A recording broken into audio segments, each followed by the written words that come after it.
นี่มาแต่บ้านเลยเนี่ยมาแต่บ้านเลยบ้านนาปอดสาวผู้ไทยบ้านนาปอดนี่เนาะ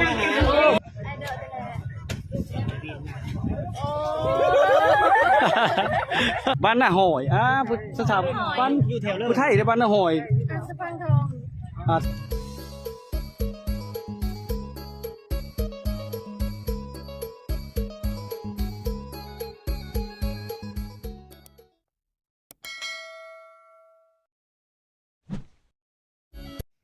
ยินดีต้อนรับวิถีชีวิตคนไทยบ้านคือเก่าเนาะพี่น้องไปติดตามรับชม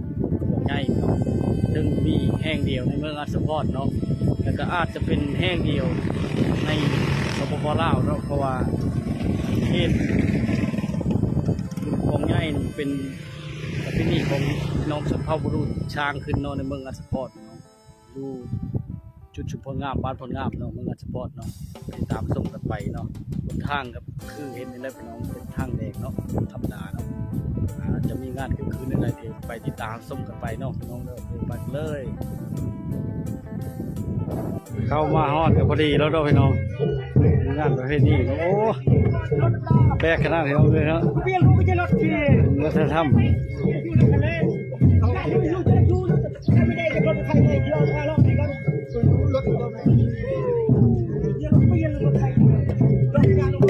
ไผ่ดอกกันเนาะ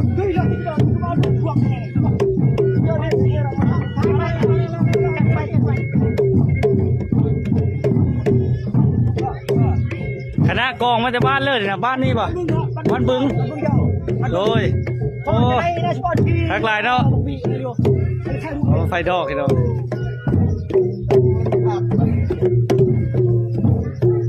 มันจะมาฮอดเนาะ2 โมงบอกเพื่อนนั่นเฮกระบอกใหญ่ป่ะ2 โมงเนาะ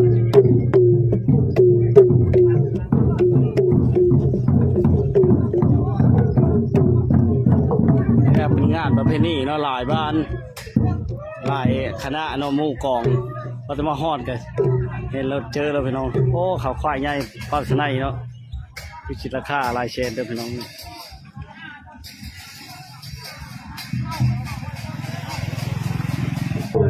นี่เป็นการแห่เสื้อกินเหล้าให้เล่งเหล้าเนาะท่านได้ฮอดนั่นท่านได้ฮอดนั่นพี่น้องกำลังโลบาแต่เมื่อวานนี่เนาะมากกว่าท่านเนาะ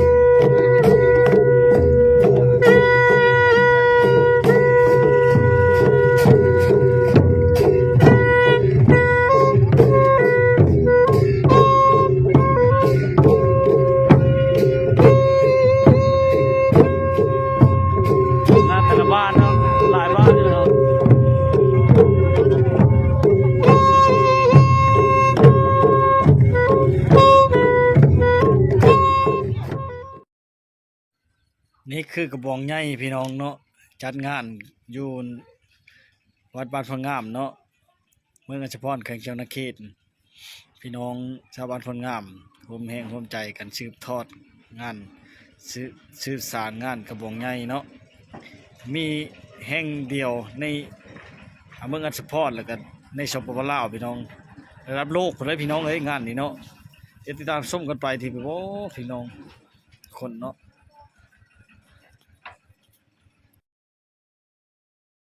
มีแต่ผู้ชายงามๆพี่น้องเนาะพอนักแสดงเนาะอยู่บ้านพ้นงามเหมือนบ่เนี่ยสบายดีก็มีแต่ผู้งามๆพี่น้องสาวบุรุษเนาะสาวบุรุษกาเกียมพรนี่ลิงกันไล่เนาะ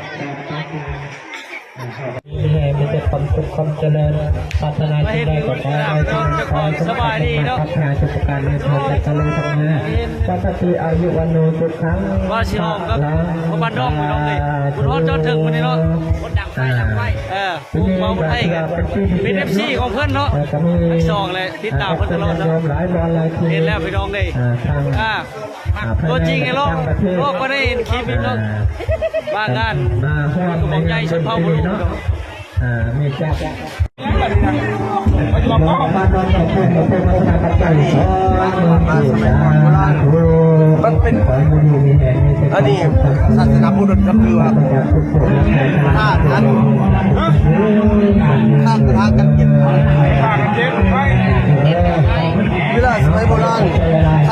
ำสวน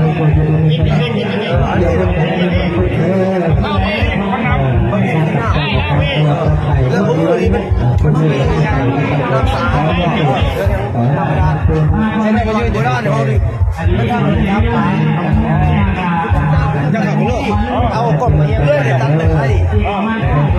แล้วก็เอาไปทางเพราะว่าให้มันคุ้มค่าวันหนึ่ง เฮ็ดอันนี้บ่มันงามนะ ต้องไต่ต้องซกบองแล้วก็ตักน้ำกิน นั่นเนาะ ไอ้นิ่งๆเพื่อให้เพื่อสวนและตัวนี้ไม่ความมากเพราะเป็นควายอย่างคนสู้ซนเพราะคนอยาก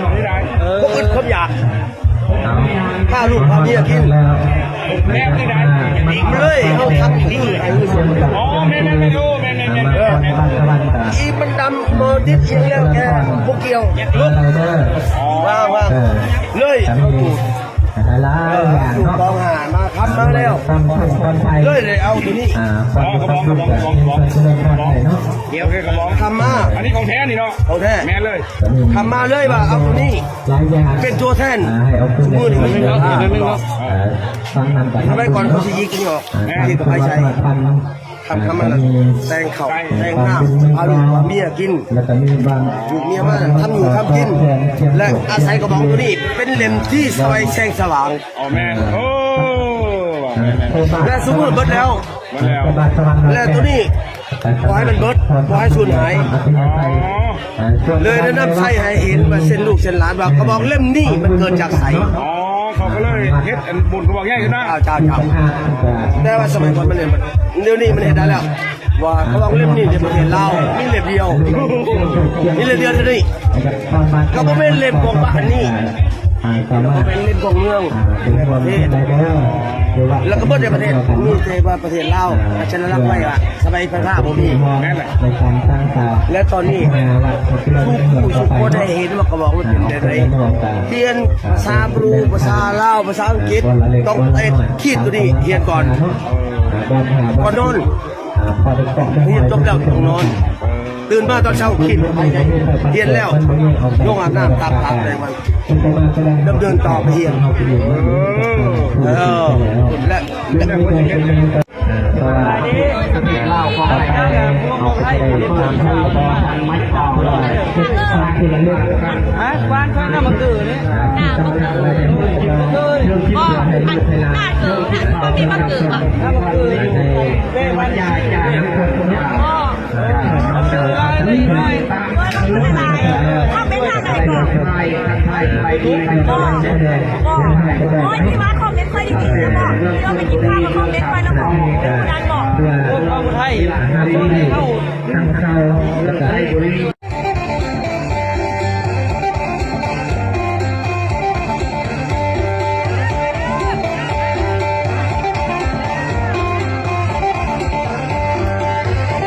บ้านนั้นแพร่ไล่ใหม่เนาะเกียนแห่กระบองพี่น้องทุกคนเนาะ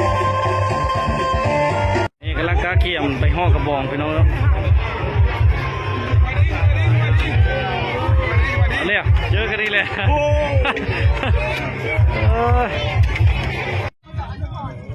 เป็นผู้สาวงามเนาะมาดันสปอร์ตจบเลยนี่แม่นบอกยังเลิกหินมากเลยบ่เนี่ย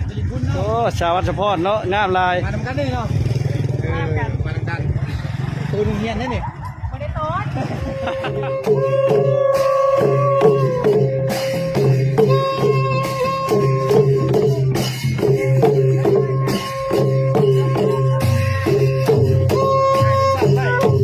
ตอนนี้กำลังงานกาเกียมไปแห่บุญกระบองใหญ่เนาะคนหลายๆเนาะใกล้ชอบไปที่เดี๋ยวบ่เนี่ยคือสาวงามเนาะสาวเผาลูกพี่น้องทุกคน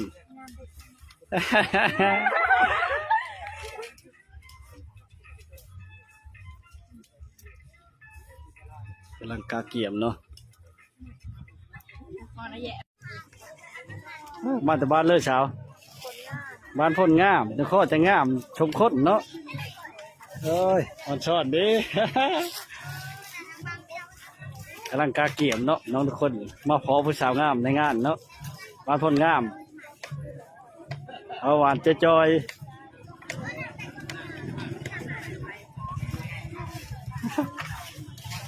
ตั้งกันให้หลายพี่น้องเลยเด้อละเด้อไปเด้อการเกี่ยมเนาะเนาะเอ้ยสบายดีมากแต่บ้านเลย อายุบ้านคนงามนี่แหละ บ้านพ้นงามนี่บ่โอ้ยงามจนซื้อบ้านเนาะ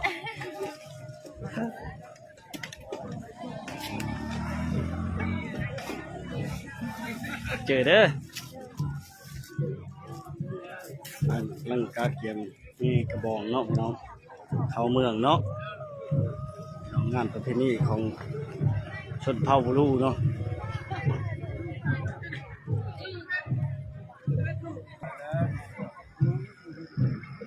วิถีชีวิตในการหาอยู่หากินในครอบครัวในยังไม่กระทั่งยังไม่กระบอกแต่ยุคตะกี้มันมีนี่คู่มีนี่ไฟมันกระบอกเลยนี่คือไร้กระบอกเป็นแสงสว่างในการหาอยู่หากินนี่คือการแต่งกายของเขารู้เนาะอยู่บ้านคนงามนะซึ่งเป็นชุดชนเผ่าชุดเอกลักษณ์ของชนเผ่าบรูเฮาเดี๋ยวอยู่ทางหน้ากำลังเกณฑ์สิแห่กระบองไปสู่ผู้แลวัดบ้านคนงามทุกคนเลย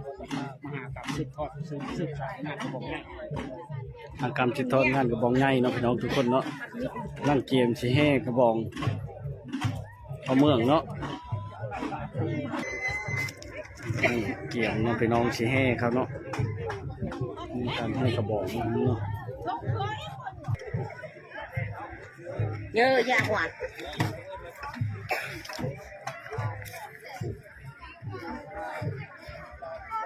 ถ้าวิทย์เขาว่าเรามีผัวแล้ว อุ้ย เราก็เลยย่อแบบหยอมๆแบบนั้น จริงจริง เราว่าเราโสดอาจจะโตจักแมงจักตัวนี้เอาคิดเรามีผัวแล้วจริงๆแล้วว่าบ่มี เอามีกล้า เข้ากับพี่ก้ากันจริง ยันเรามี น้องเป็นพยานได้แล้ว ๆเขาก็คิดว่าเราบ่แม่นชนเผ่าบ่รู้เลย ชุดเท่ารูป แม่แม่ เอาเจ้าพิสูจน์แล้ว เสก คือว่าจะได้ เอาเจ้าถามเป็นภาษารู้แล้วคอยบอกเจ้าเฮา อุ้ย เจ้าถามนี่คำนึงหลายคำก็ได้คำเนี้ยเอาตามเราได้หมดไอเดอร์เลยโอ้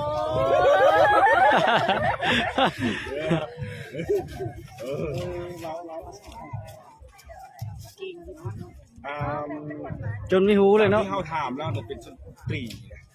พวกป่านเสี้ยเนาะเสี้ยเนี่ยสตรีมันคือโบนนะ งูได้ไหม ตะกุกเถื่อ แกงเรือเอาเลย น่าจะเป็นคน อันนั้นเตรี้ย หมาโอ้มันมีลายอันนั้นเนาะสั้นเนาะ บ่คือเดียวเนาะ เนี่ยวันนี้ไปได้หอย ได้ ป้า โอ้ยชมงามเนาะจะพ่อเลยจะ มาเลยไปนั่งฟ้าไปนู่นวันนี้เราฟ้าฟ้าอย่างฟ้าอย่างฟ้านุ่มเลยแล้ว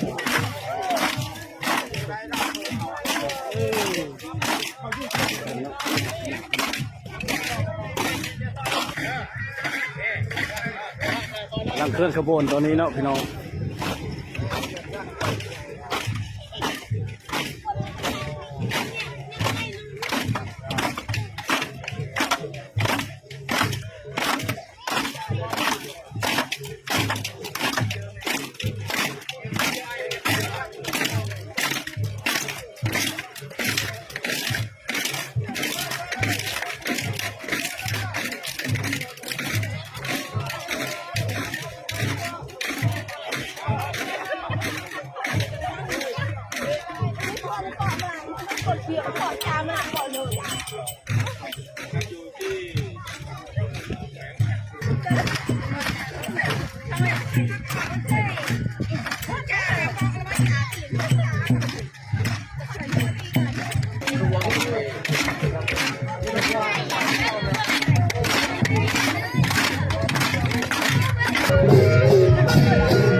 แดนเนาะพี่น้องทุกคนไข่มันบ่หนาวไปเลยเนาะ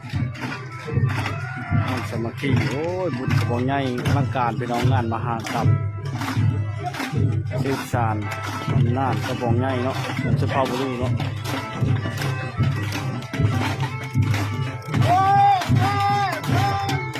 สาวงามแท้บ้านเลิศนี่บ้านเพิ่นงามบ่ลบเลย หอยรัดปึ๊บใช่จะได้บ่ใช่ทางหลังเอานี่แหละ ยังเข้าก็ สาวงามพี่น้องเลยอยู่บ้านเลยนะบ้านเพิ่นงามนี่บ่ มันน้องหอย บ้านหน้าหอยพุทธสาวบ้านอยู่แถวผู้ไทยในบ้านหน้าหอย อันสะพังทอง สะพังทองบ้านหน้าหอยคือบ้านพุ่นผางเนาะ รัดมาแล้วนี่ รัดอ้อในบ้าน พนมพร บ้านพนมพรมันคือกว่าเนาะคือก็มาทั้งนักกุจานเนาะโดย มาน้องหอยเนาะมืองานสะพังทอง งานสะพังทองโอ้มาไก่มาเบิ่งเงิน บ้านพ้นผ่าเก็บบ้านพ้นผ่า ทางตะโกนมาจากนี่ มานำกันทุกคนแม่นเมื่อไรบ่นี่ขี่ไปเลยมาละขี่รถจักรมา โอ้ยมาเลยคือดีกว่าผู้งามเลยก็ได้ ผู้ซ้อนท้ายเด้ยืนทั้งเรื่อง มากับเรือ อ๋อมากับแล้วซาด ผู้ชายเลยเนาะ ยังมีผู้เบ้า เรื่องผู้บ่าวเรื่องผู้นี้เด้อ โอ้ยจะให้แห่ไปน้ำเดียวแห่ไปน้ำกัน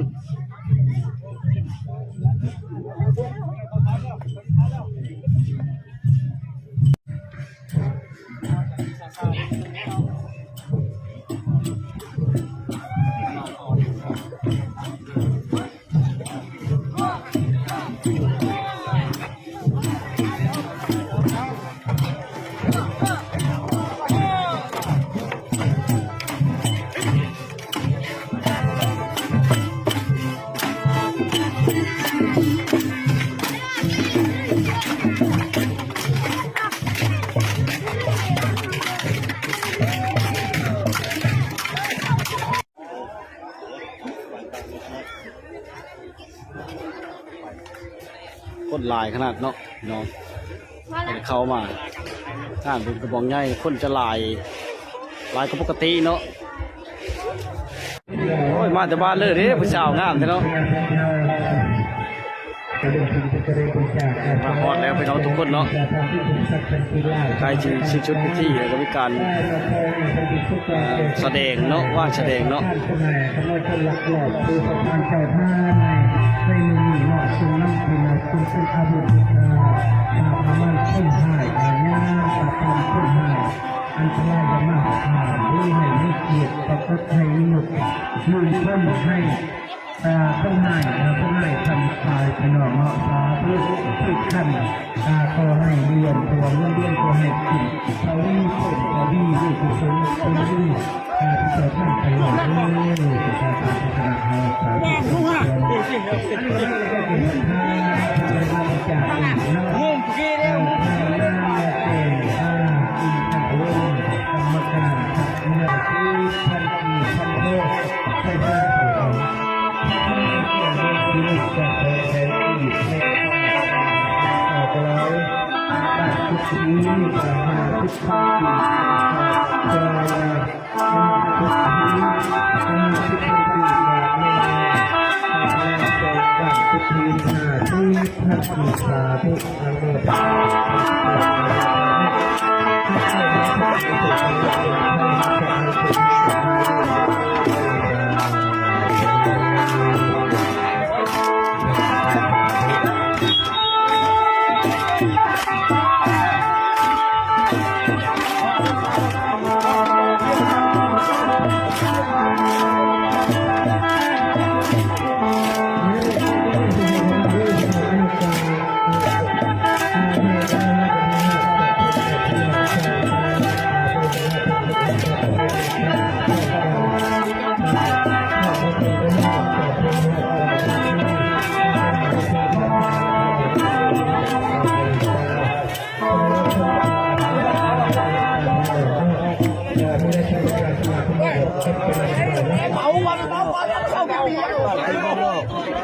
ันโนไปในเจ้าพูดกันตลอด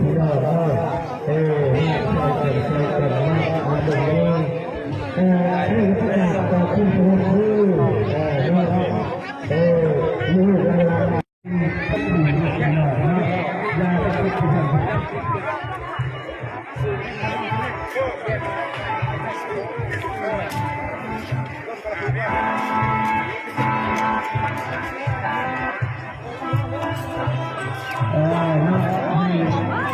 ให้กำลังใจงานมันพาสะอาดเนี่ยแต่เราเปิดให้งานนี้การชมที่สุดงามสุดที่งามที่เราเลือกขาดที่เราเลือกกัน